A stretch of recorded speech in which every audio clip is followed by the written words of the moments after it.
Então, pessoal, vamos começar a revisão de história, para que vocês possam, depois dessa revisão, conseguir responder a atividade de vocês, tá bom? Começaremos na página 2, vai ser uma revisão bem rapidinha, já que vocês já viram todo o conteúdo, então, de fato, aqui vai ser só para relembrar, tá? Primeiros habitantes do Brasil. Vamos para a página 4, que é onde, de fato, inicia. Grupos humanos antigos no Brasil. Você já estudou aspectos do surgimento da espécie humana no continente africano e no deslocamento desses seres humanos ao redor do globo terrestre. Você também já sabe que os grupos humanos antigos eles chegaram aqui na América entre 11.000 e 60.000 anos atrás. Muitos desses grupos humanos antigos eles se deslocaram pelas mais diversas partes do território da América, migraram e se estabeleceram em áreas que hoje a gente chama aí de Brasil. Assim, a ocupação do território brasileiro, tal como nós conhecemos atualmente, ela ocorreu ao longo de muitos anos, em diversas ondas de povoamento, né? É importante perceber que nessas ondas estavam os antigos habitantes da Serra da Capivara, no Piauí, e de Lagoa Santa, em Minas Gerais, por exemplo, né? Que foram aí onde foram encontrados marcos aí bem importantes para a história aí dos antepassados aqui no Brasil. Segundo pesquisadores, com diversas outras ondas de povoamento, teriam chegado os grupos humanos que deram origem aos povos indígenas que vivem hoje no Brasil. Tínhamos aí os grupos nômades, os primeiros grupos humanos, né, que se estabeleceram por essas terras, eles eram nômades, ou seja, eles migravam de um lugar para outro, como a gente já estudou. Antigamente, as pessoas elas não tinham essa cultura de se fixar em um lugar. Por diversos motivos, os mais importantes deles é que na antiguidade, os seres humanos eles não tinham o domínio da terra, né, da agricultura, de conseguir plantar e colher em qualquer lugar do mundo. Então, eles dependiam aí de onde tivesse isso vindo direto da natureza. Então, eles só podiam se fixar em um lugar que tivesse ali alimentos lá da natureza, já que eles não tinham essa ideia de que podia plantar e colher, e água, né, e abrigo também, que são coisas aí importantes para a nossa sobrevivência. Em resumo, é isso aí, né? Com o tempo, alguns grupos eles foram pouco a pouco tornando-se sedentários, como a gente estudou, que é o caso do povo dos sambaquis, que viveram aqui no Brasil entre 9.000 e 1.500 anos atrás. Os sambaquis, que eram povos, né, que viviam próximos ao mar, na região, deixa eu só ver aqui qual era a região, que eu não recordo bem de cabeça, mas a gente vai ver isso agora. Não fala, né? Falou no livro passado. Fala assim, ó, os sambaquis são montanhas formadas pelo acúmulo de conchas e de outros resíduos que com o passar do tempo vão sofrendo alterações químicas e se tornam uma só massa. Estudos apontam que os sambaquis no Brasil, eles foram formados pelos povos do litoral entre 8.000 e 2.000 anos atrás. E aí a gente vem falar um pouquinho sobre a agricultura, né? Praticando a agricultura, tornando-se sedentário. Com o passar do tempo, os antigos grupos humanos que viviam nesse território aqui do Brasil, eles foram se tornando agricultores entre 3.000 e 2.000 anos atrás. Esses grupos humanos eles já praticavam a agricultura e já haviam domesticado alguns animais. Eles passaram, portanto, a ser sedentários, né? Esses são os ingredientes chaves aí para que um povo ele venha a se tornar sedentário, deixe de ser nômade e se torne sedentário. É o povo ter domínio da agricultura para que eles possam plantar e colher e fixar ali naquele lugar. E da pecuária também, né, que seria a domesticação de animais, poder tirar o animal da vida silvestre, digamos assim, e conseguir domar ele para seu uso, né, seja para uso, como usavam aí, por exemplo, o boi era usado para transportar cargas, né, enfim, diversos usos. Esses povos agricultores cultivavam uma grande variedade de plantas, como milho, batata, pimenta, cará, mandioca, amendoim, abóbora, maracujá, cacau e muitas outras, né? Essa abóbora aí, popularmente na nossa região, chamada de jerimum. Para organizar as suas plantações, eles praticavam a coivara. O que é essa coivara? É a técnica de queimar para limpar a terra, né? Queimado aí os restos que estão aí pela terra para que essa terra ela possa ser limpa e para que possa aí cultivar novas plantações, tá? Ainda hoje, a maioria dos indígenas do Brasil, eles praticam essa coivara, mostrando que técnicas e costumes antigos, eles podem permanecer ainda nos tempos atuais. Para realizar a coivara, alguns indígenas derrubam um pequeno trecho de mata e deixam os troncos das árvores no chão secando ao sol. Depois, eles ateiam fogo ao terreno de forma controlada, para evitar o excesso de calor e os danos às raízes. É nesse terreno queimado, coberto de cinzas e diversos vegetais, que o plantio ele é feito. Aí é só explicando, né? Aí temos aí, ó, fazendo cerâmica. Os antigos grupos que se estabeleceram aqui no Brasil, eles também sabiam fazer objetos de cerâmica. Construíam potes, jarros, vasos, urnas funerárias, estatuetas e pratos, entre outras peças. Veja nas imagens desta figura exemplos de objetos de cerâmica feitos por alguns desses povos antigos. E aí vocês têm vários exemplos de vários povos, né? É sempre importante frisar, quando a gente pensa, né, em povo indígena, a gente acha que o indígena é só um tipo de povo. E não é, tá?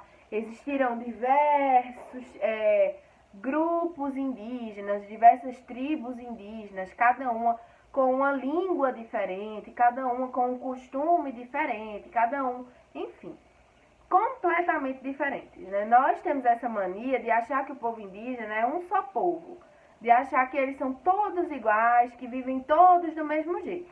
Não é, tá? É como se a gente pegasse todas as nossas famílias e dissessem que todas elas são iguais. Mas a gente sabe que não é, cada família tem sua tradição, tem sua cultura. Uma família come cuscuz molhado, outra família come cuscuz seco, outra família come cuscuz com leite, outra família come cuscuz com queijo. E assim por diante, né? Cada um tem sua tradição, assim como os povos indígenas, cada um vai ter aí a sua tradição. Mas, voltando, vamos para a página 8, indígenas, os primeiros habitantes. Você conheceu na página anterior alguns dos povos que já sabiam produzir cerâmicas no passado e viviam nas terras que hoje formam o Brasil. De modo geral, aqueles povos, bem como outros grupos humanos antigos que aqui viviam, deram origem aos diversos povos indígenas em nosso país. No ano de 1500, os portugueses eles chegaram às terras que hoje nós chamamos de Brasil. Aqui, encontraram povos indígenas diversos. Estudos indicam que por volta de 1500, havia entre 2 e 4 milhões de indígenas nesta terra. Entre esses povos, destacavam-se aí os Tupinambá e o Guarani, chamados de Tupi-Guarani, que juntos eles chegavam a mais de 2 milhões de indivíduos. Havia ainda muitos outros povos, como os Tremembé, os Potiguar, os Bororô e os Caetés. Modos de vida de 1500, né?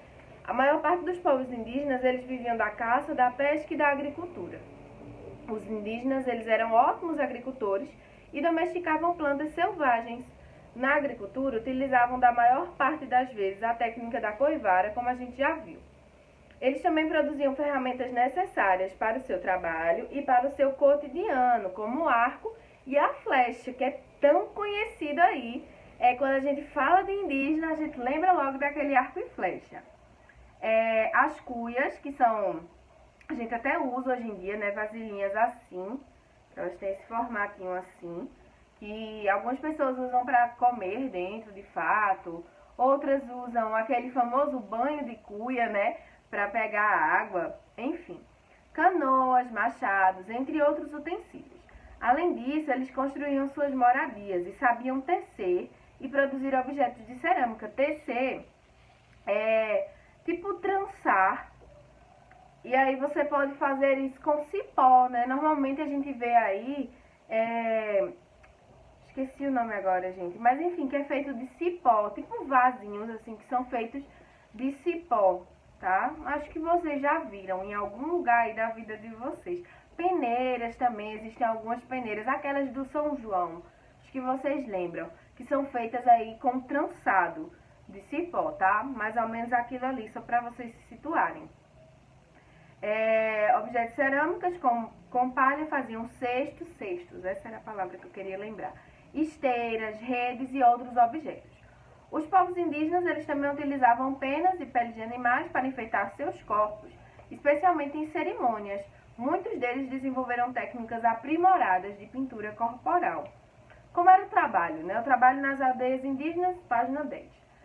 Nas aldeias indígenas, todos trabalhavam conforme a seguinte organização. Os homens, eles eram responsáveis ali pela caça, pela pesca, pela derrubada das árvores e pela construção das moradias. As mulheres, elas eram responsáveis pelo plantio, pela colheita, pelo preparo da comida e pelo cuidado com as crianças. Muitos aspectos desse jeito de trabalhar estão presentes até hoje na nossa cultura, né? Na vida dos povos indígenas, em especial daqueles que vivem em aldeias e terras indígenas. Mas também na nossa cultura, se a gente para um pouco para ver, né? Na nossa hoje em dia nem tanto. Mas nas culturas antigas a gente acaba pegando um pouco disso dos povos indígenas, né? Onde os homens eles têm esse papel, digamos assim, da força mais bruta e as mulheres do cuidado com a casa. Hoje em dia não, isso está mudando, as mulheres estão tomando seu lugar, os homens também, enfim. Está uma coisa mais diferenciada. Mas antigamente a gente via também na nossa cultura muitos traços desses. Mas estamos aí falando dos povos indígenas. E as crianças, né, nessas aldeias, como é que era? As crianças, elas aprendiam desde cedo as tarefas do dia a dia. E é muito comum ver uma menina ajudando sua mãe, ou um menino acompanhando seu pai nos seus afazeres, tá?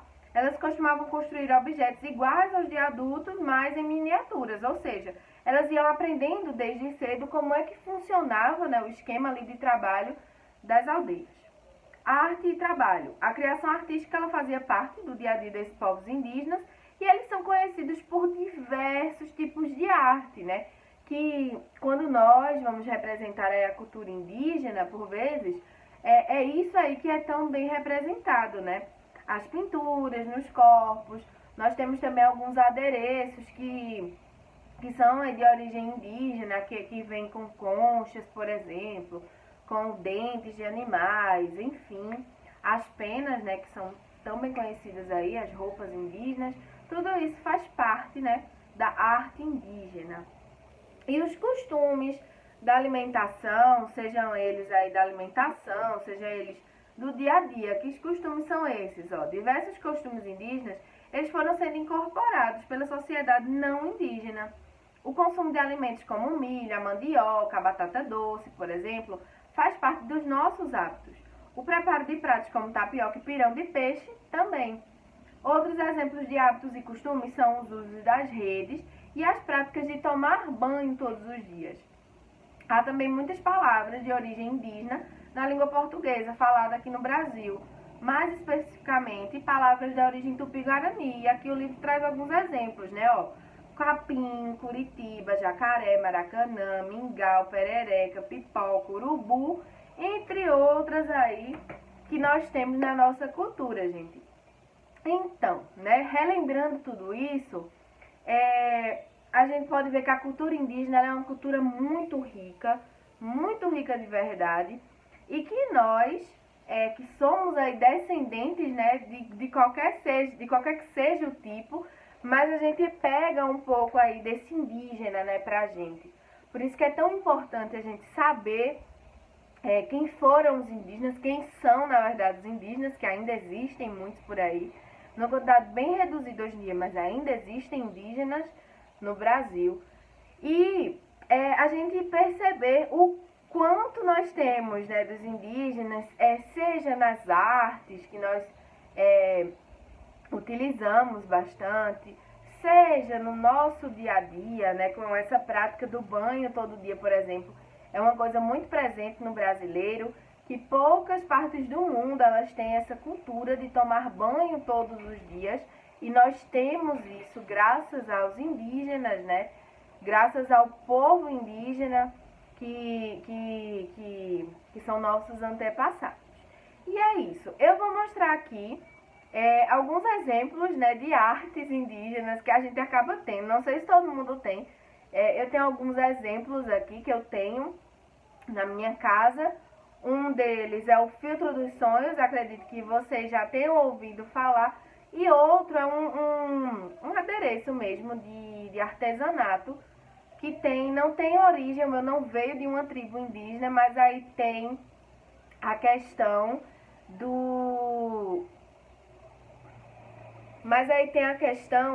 de ter essa pegada da arte indígena, tá? Vou mostrar aqui. Então, aqui eu tenho dois exemplos, né, pra mostrar a vocês. Um é o filtro dos sonhos, eu creio que... Deixa eu ir mais pra trás.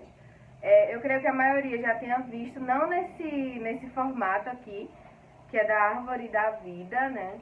Mas de algum outro formato. Normalmente ele tem aqui o formatinho do filtro e algumas penas no final. E outro que eu tenho aqui é um colar, que ele é feito com sementes. Deixa eu ver se eu consigo mostrar direitinho. Ele é feito com algumas sementes aqui, essa parte marrom. E isso aqui são búzios, né? Que são conchas. Então, é isso, gente. A revisão é essa. Assistam o próximo vídeo, que é o vídeo aí com as atividades.